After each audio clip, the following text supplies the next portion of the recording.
notes. Legacy Device Beta. Adept health reduced to 60, shield to 80. Oh wait, reduced to 60 and 80 from 60 and 90. Okay. Warping on a pylon, powering a gateway nexus with warp prism increases from 5 seconds to 2 seconds. Units warping in no longer receive double damage. Oh, I love that units just warping and receive double damage. Disruptors can now be loaded into a warp prism while the Purification Nova is active. This will cancel Purification Nova, causing no damage. Ew, that's pretty sick. Oh, let's get rid of TLO on the overlay. Hang on, I want to read this other thing before we hop into the intros. What's this? Mule return rate multiplier. Okay, that's been buffed. Harvest amount decreased from 25 to 30. Oh, 225 from 30. Oops. And cyclone movement speed was buffed quite a bit. Wow, cyclones almost move one whole thing faster. But no Zerg changes. Okay, so cool. They must be pretty content with the way that's going. All right, ladies and gentlemen, Sawmonk, man, I know this, and I've said your name wrong 7 months in a row. Deal with it. We are going to hop into game number 1 of this brand new best of 5. Beastyqt sends an SCV out pretty quick, though, so some cheekiness upon us. Question mark spawning at the bottom. It's going to be the yellow Terran player, Beastyqt. And in the top right is going to be Flipside Tactics, purple Protoss player, Solace, better known as Puck. Now, we got some people in chat asking about the... Oops. We got some people in chat asking about the Ace Hoy shirt. I'm looking at the tracking, guys. It left Richmond this morning. Richmond, for those who don't know, is a little bit further away from me than Vancouver, and... I don't know. It should be here today. If it's not here today, I would be shocked. But also, if it's not, I'm kind of okay, because fuck that t-shirt. In fact, I'm going to pull up the shipping right now while we're waiting for the game to start. Where are we at with this? Where's my tracking code? Okay, FedEx. UPS. Pardon me, UPS. UPS tracking number. And that shitty shirt, for design purposes, is currently...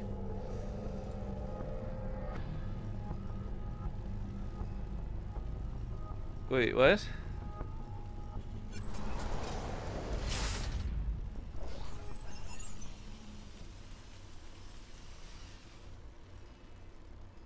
What the fuck? What's it, a 9th? What is Innes Island? Did they send this to the wrong place? Yo, did they fuck up the address? Hang on. Or is this the wrong tracking code?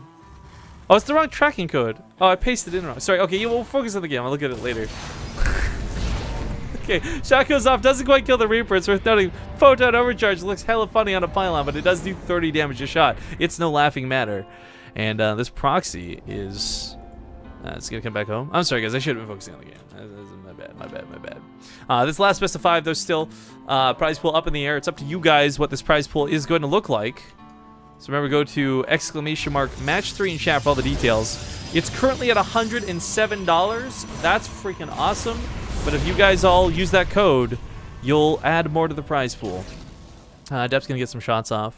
I guess actually getting back to the swing of things, one of the things we're gonna have to look out for the Adept is like, well, it's not been nerfed yet. Oh wait, it has. This is live? This is already live. Oh shit! Did this get nerfed like between best of 5s? Hang on. When did this balance update apply? I guess we didn't have a Protoss earlier, so we don't have context. But one of the things was like Adepts at their health reduced to 80 from 90, and that's visible right now. This means that, oh, this screws over its strategy. Does Puck know this? Okay, so this isn't the strategy he's going for right now. I'm sorry, I'm getting all super scatterbrained here. We got a Stargate on the way, and that's cool. Great, thumbs up. But if the patch is already live, oh wow. So warp prisms are supposed to get a little bit changed with this. The warp in times, of course, and of course that double damage. Oh man. Okay.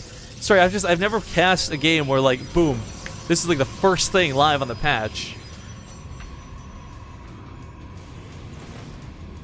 So warp-ins are going to take 5 seconds instead of 2, and this is all around global. So the change they made is it's no longer going to take like 14 seconds to warp in if you're not at a gateway. So this means you're not going to be proxying gateways anymore for the sake of warping in. And warp prisms aren't going to be super bullshit either. Warp prisms were able to warp in on 2 seconds, have a whole army in your base instantly. That's no longer possible. And a lot of what we saw Puck doing in the past were these big warp-in attacks. These huge warp prisms that would just sneak into the back of the base and be like, boom, you're dead.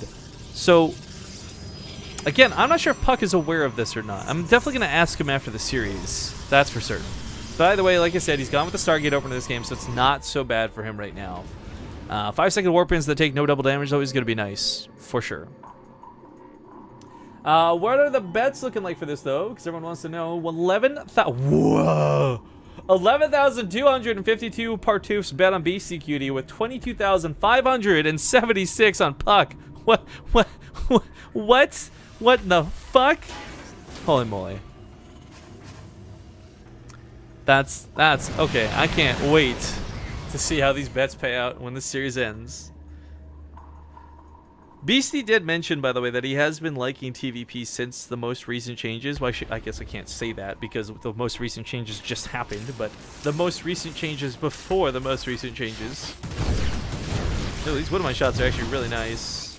He doesn't devastate the probe line, but he does get these Widowmines out alive, so 12 kills, not bad. Other side of the map, though, he's also going to be taking some damage. Oracle going to pay him back just a little bit.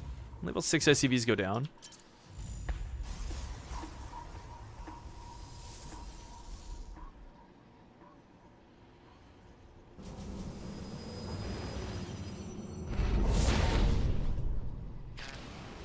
Oh, people are saying that patch notes thing's from like a week ago? Really? I didn't see that at all. We were casting yesterday with Protoss, and I swear I thought this was something different.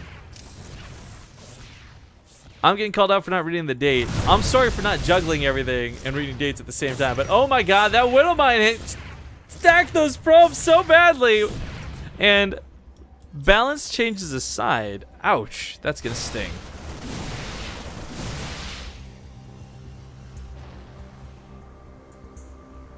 Okay, well, anyways, regardless of when this patch came into effect, or what we've seen, we haven't seen a lot of Protoss lately, so I am totally okay with being misinformed on this. Because it has primarily been TVZ, ZVZ. We saw, again, the Protoss versus Zerg matchup yesterday with True, but True versus Neve. That was kind of cool to see. But anyways, BC is going to keep pushing with this. Oh, that's a lot. That's a lot. No, he does trigger both the stasis wards, so no problem there.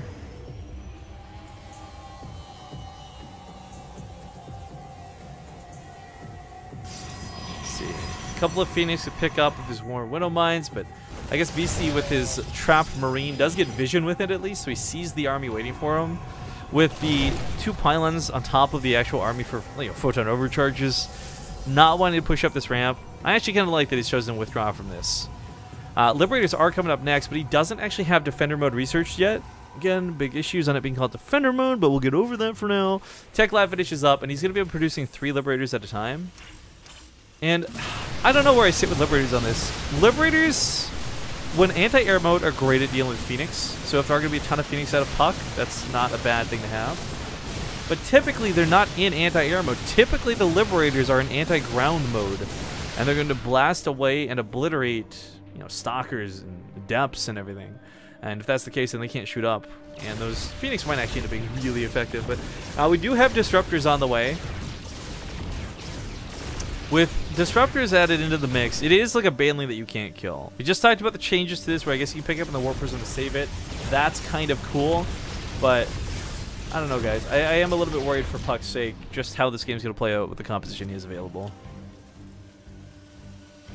I got a $5 donation, by the way, from Minty Fizz. I missed it as well, personally, so that's awesome. Says, Minty Fizz says, have however much of a Subway sandwich this buys you. Thanks for the solo cast. So, $5 American comes out to like $6 Canadian, and a 6-inch sub is like, with tax, I think $7.12.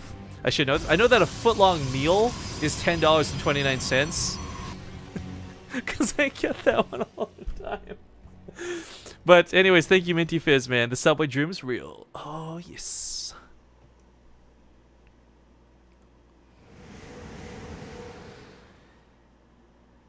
Okay, I can't deal with you guys in chat. Now everyone's telling me the patches from today and just like went in 30 minutes ago. Fuck you all. I just watch the game and watch it play out and enjoy it, okay? That's all I have to say. I can't deal with dates. I didn't do well with math. Numbers are hard. Dates are numbers. I can't even. Ugh, what time is it? Meanwhile, Colossus coming out. These are kind of nice. They came back into the matchup a couple patches ago, but they got their range back. Liberators can deal with them pretty nicely, though, in either air or ground mode. Stasis Ward is a little annoying to deal with because one of the big factors of it is... Oh, that Disruptor shot was fantastic. One of the big things about the Stasis Ward is it will not trap your own units, only the enemy units, but none of that might matter, though. Ground Army looking fantastic, though, out of Beasty. Solus is going to fight within the Liberators. That's a mistake. Widowmine shots go off, and the Colossus doesn't quite go down. But he doesn't have a great way to deal with the Phoenix. A couple more Widowmine shots going to go off, but not going to devastate this. A lot of Marauders, not a lot of Marines. You can certainly pick off this. Oh, if he focuses down the Disruptor and kills it before the shot detonates. Oh my god, that Stasis Ward just saves the Colossus. If he kills the Disruptor first, the shot actually deals no damage. More Widowmine shots going to come off of the Phoenix, but they're giving too much chase to these medevacs. Puck losing a lot of his army, down to half the supply now of Beastyqt. Up with almost 2-2 weapon upgrades as well. In fact, will the army being stuck here be long enough? No, it's not going to have the 2-2, but it should be able to finish off the Colossus, I imagine. He's going to pull back with it. No! Just kill the Colossus! Ah! Alright, Beastyqt's going to force a fight out. Widowmine's not quite off of cooldown yet, so he's not getting those shots that he wants, but it's worth noting Beasty is on a 4th while this goes on, and a big part of this was, oh, he's going to kill the Colossus now! Sorry, that was the Terran in me laughing. I apologize. It's called bias. But the Liberators were too good in that fight, and that was not a fight Puck should have taken. Now he's lost his big units, his Colossus, his majority of the Phoenix. Actually fighting out anything that's left is going to be tough. And there's no buffer for it either. There's not a bunch of Adepts on the ground or tons of Zealots charging the front lines. It's a bunch of Stalkers that can't get under the Liberators and a bunch of Phoenix that are too injured to fight. Colossus is going to do what it can, but I think this just might be the end of the game for Puck. It's not a huge army out of Beasty, but it is more than triple the size of Puck's. Good game is going to get called, and it looks like Beasty will take the first match in this best of 5.